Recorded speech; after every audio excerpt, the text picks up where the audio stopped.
Good morning, girls. Now, today we will discuss about the general characters of gymnosperms.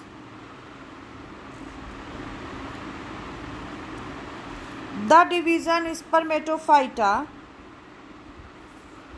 means sperma means seed and phyton means plant. As the name suggests, Spermatophyta includes all the seed-bearing plants, and it has been divided into subdivisions: gymnosperm and angiosperm. The subdivision gymnosperms means gymnos equal to naked and sperma means seed. That is, gymnosperms includes simpler and primitive plants of the division Spermatophyta. They are characteristic by the presence of naked ovules borne unprotected on the surface of megasporophylls. Unlike angiosperms, seeds of gymnosperms are not enclosed in the ovary. Gymnosperms are sometimes called as phanerogams without ovary. Gymnosperms are most ancient group of seed plants originated in the Paleozoic era. The geological records show that they are dominant plants over the Earth's surface during the Jurassic and the Cretaceous periods of the Mesozoic era. The members of several primitive groups of gymnosperms are extinct today, and only their preserved remains are known. That is called fossils. There are about 70 genera and 725 species of living gymnosperms distributed throughout the temperate and tropical regions of the world. They even occur in the Arctic zones also. Some general characters of the gymnosperms are there. Some of them are: most of the living gymnosperms are evergreen trees or shrubs with xerophytic adaptations. The plant body is sporophytic and is differentiated into root, stem, and leaves. The plant possesses a well-developed taproot system. Roots of some taxa have symbiotic relationship with algae or fungi.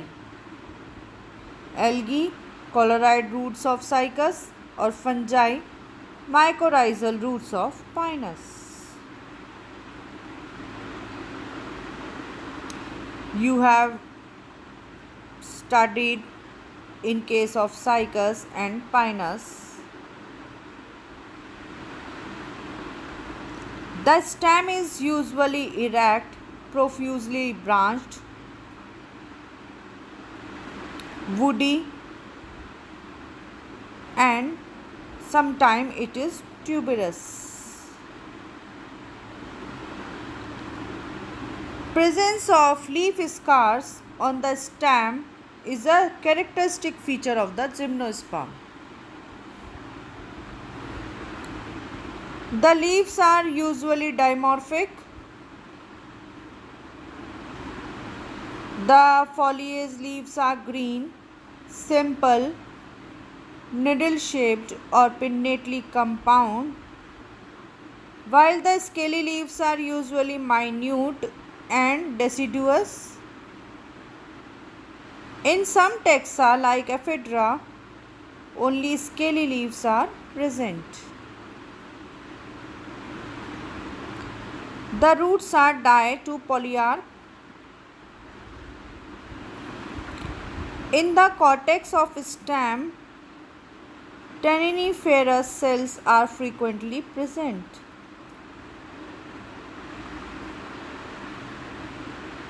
The young stem has a ring of collateral and open vascular bundles. The xylem consists of only tracheids and xylem parenchyma. Vessels are absent with the exception of the members of the genitals. The phloem consists of sieve tubes and phloem parenchyma. Companion cells are however absent. The stem show distinct secondary growth and conspicuous annual rings are present in the wood. However, in some gymnosperms like Cycas, primary cambium is short-lived and is replaced by successive rings of cambia formed outside the secondary phloem. The wood may be monoxylic as in Cycas or pycnoxylic as in Pinus.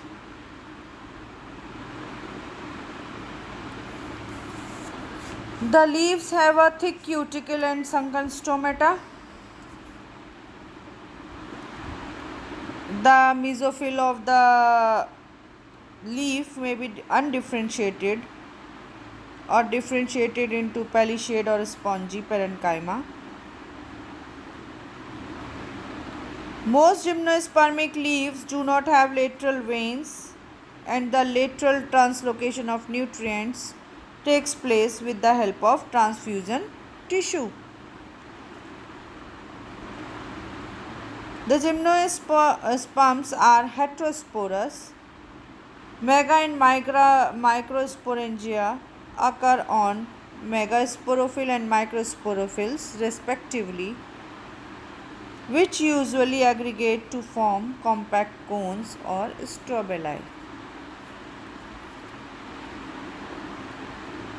The cones are usually monosporangiate, but in some species bisporangiate cones are also occur. Male cones are usually short-lived. Microsporangia develops on the abaxial side of the microsporophylls. The number of sporangia per sporophyll varies from species to species. The female cones are formed by the aggregate of megasporophylls. The megasporophylls may be similar to normal foliage leaves. The megasporangium, that is called ovule, is a naked structure on the megasporophyll.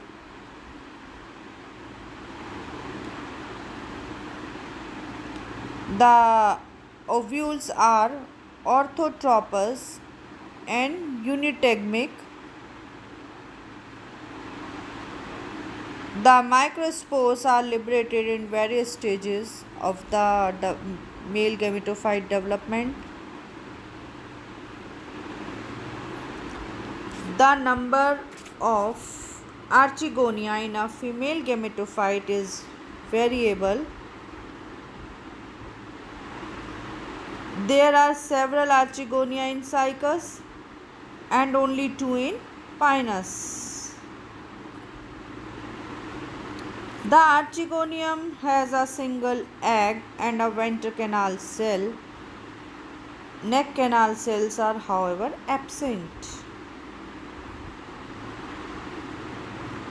Pollination is direct, that is, pollen grains came in direct contact with the ovule. Pollens are deposited in the pollen chamber where they germinate. All gymnosperms are wind pollinated.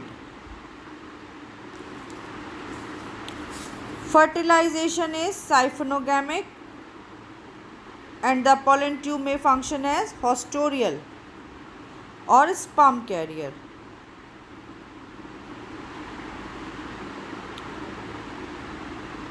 The zygote formed as a result of fertilization is the mother cell of the next sporophytic generation.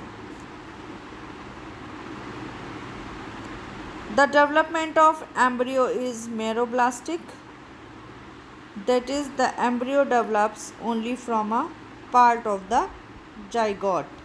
Which part? Basal part.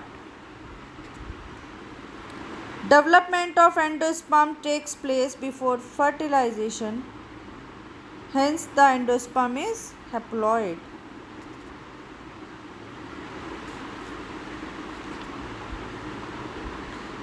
There is a marked tendency for the polyembryony, and several embryos develop in a female gametophyte.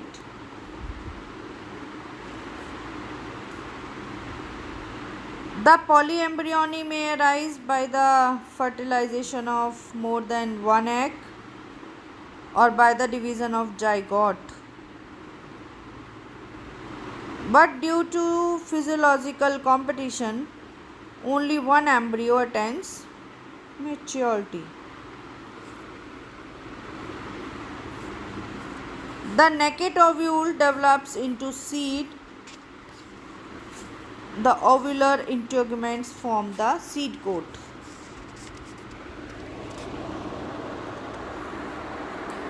The seed usually has a short or long dormant period,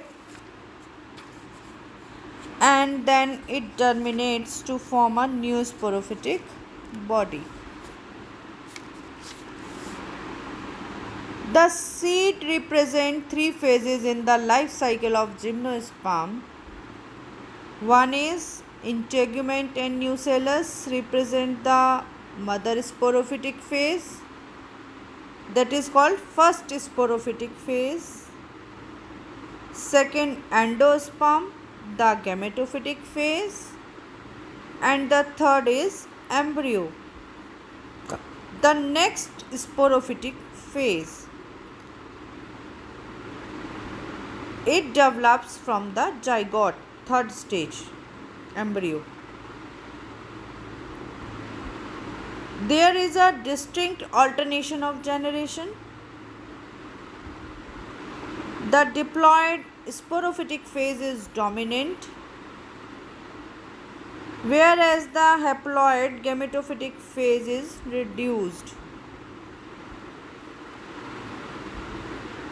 The gametophytic phase is dependent on the sporophytic phase.